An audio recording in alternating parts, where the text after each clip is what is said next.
Speaker of the House and the head of the Ag Committee, Henry Perea Jr., reached out to a group called California Building Bridges.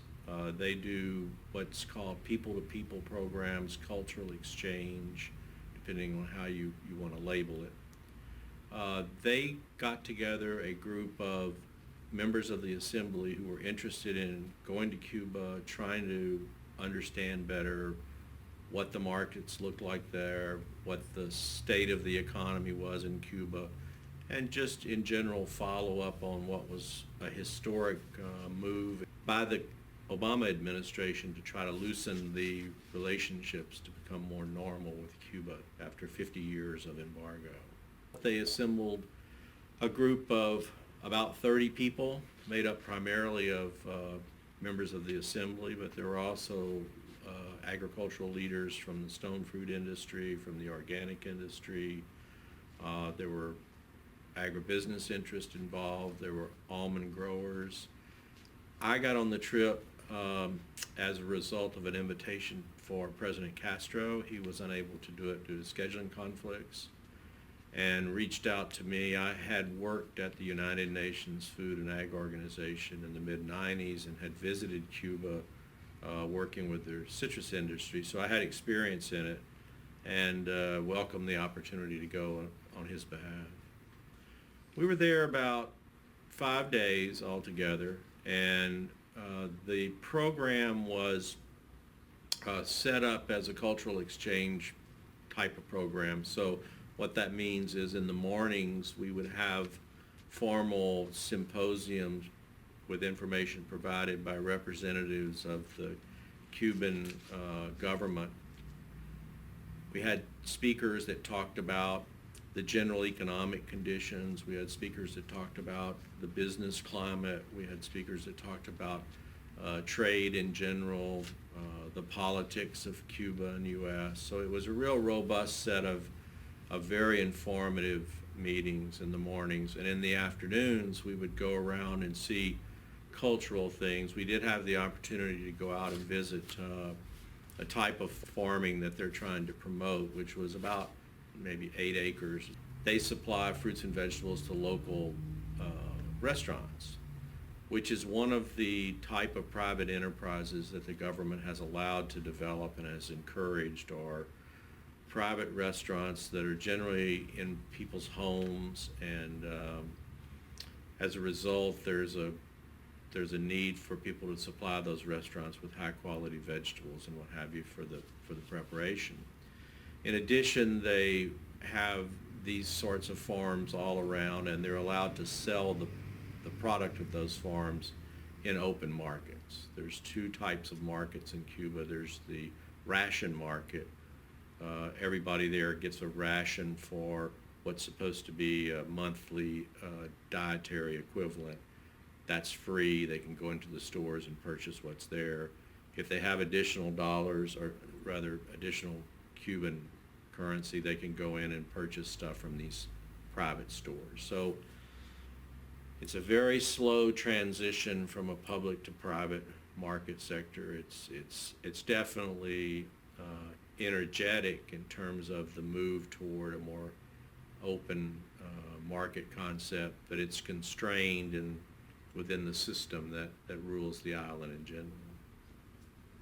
Most visible changes were very subtle. There is a street called the Malecon, which is very famous. It goes all the way around the harbor there in Havana.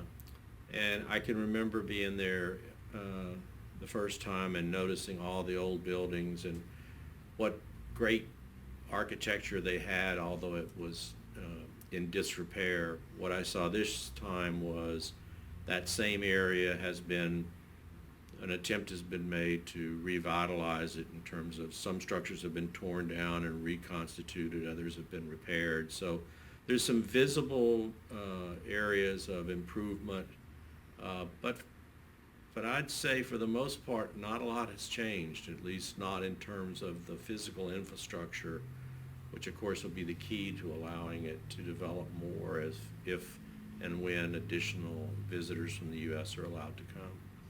in the streets of Havana and meet people. They were all extremely friendly. They were all very much, I think, waiting for a time when things became more normal. Many of them have not known anything but the embargo. It's been there for 50 years. Interestingly enough, the topic that seems to unite America and Cuba and all the Cuban people is baseball. They're huge baseball fans, and almost each one of the speakers we had made some reference to a time when there'd be a Cuban baseball team in the major leagues, and that there would be games back and forth. So it was kind of interesting, I must say. It's about on average about a $400 million market for us when we're able to ship them. We've been able to ship food there since 2000, when President Clinton signed an order that allowed us to ship agricultural products under the constraint that the banking was done through a third country bank. We can't work directly with them, which is one of the things that the Obama administration is trying to negotiate. So when we've seen increases in that, it's been the result of a catalyst, for the most part those being negative weather events, the most recent being Hurricane Ike in 2008, when their imports doubled and our market got to be close to $700-800 million, most of that being bulk commodities. We lost most of our bulk commodity exports, such as rice is a good example, because of the fact that we require cash sales. Competitors like Vietnam are able to provide rice to the Cubans on 24 months credit. Even though they ship it from all the way around the world, they're still able to capture the market because they're able to provide a credit terms, which they desperately need because it's a poor country. I think I generally saw what I expected to see based on that briefing, and it was much the same. A little bit more relaxed atmosphere. The tense nature of the government intervention seemed not to be there. It was certainly present, but there was a real casual attitude associated with it, so that was a good thing. I think the most enjoyable part was just the people themselves. They're very outgoing, very friendly. It's a very rhythmic country. There's music everywhere. They seem to have a lot of fun. Very gracious hosts.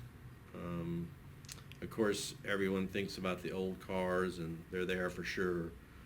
But they've taken extreme steps to preserve them, and so they might surprise people that they're a bit modified from the original 50s framework, but still a lot of fun. I think there's a lot of things that we can learn from them as a culture of how they've learned to live and still with a smile under conditions that are less than perfect, for sure. I think the future is really going to be dependent on the politics, which is the story of the past. If we get a change in substantive reductions in the embargo, if you get banking, for example, if you get normalized relations, then I think there's a lot of potential. But at the same time, you've got a country that is very poor, needs a lot of infrastructure development. The airport, the bridges, the hotel systems are really in need of ramping up should you have an increase in tourism, for example, from the United States. It'd be difficult at this time to really take care of what I think would be the demand from the U.S. to see Cuba again.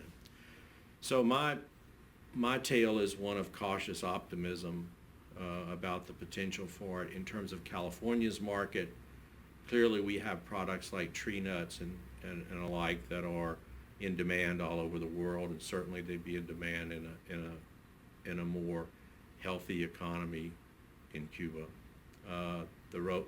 The restaurant, hotel, entertainment business certainly needs high quality products, which we serve. The high-quality produce, high-quality wines, everything we do that's got the cachet of California will certainly be something that they want. When they'll be able to import it in substantial quantities, I think we need to be cautious about being too ambitious in terms of the time frame. I just think it's going to be a little longer than most folks would like.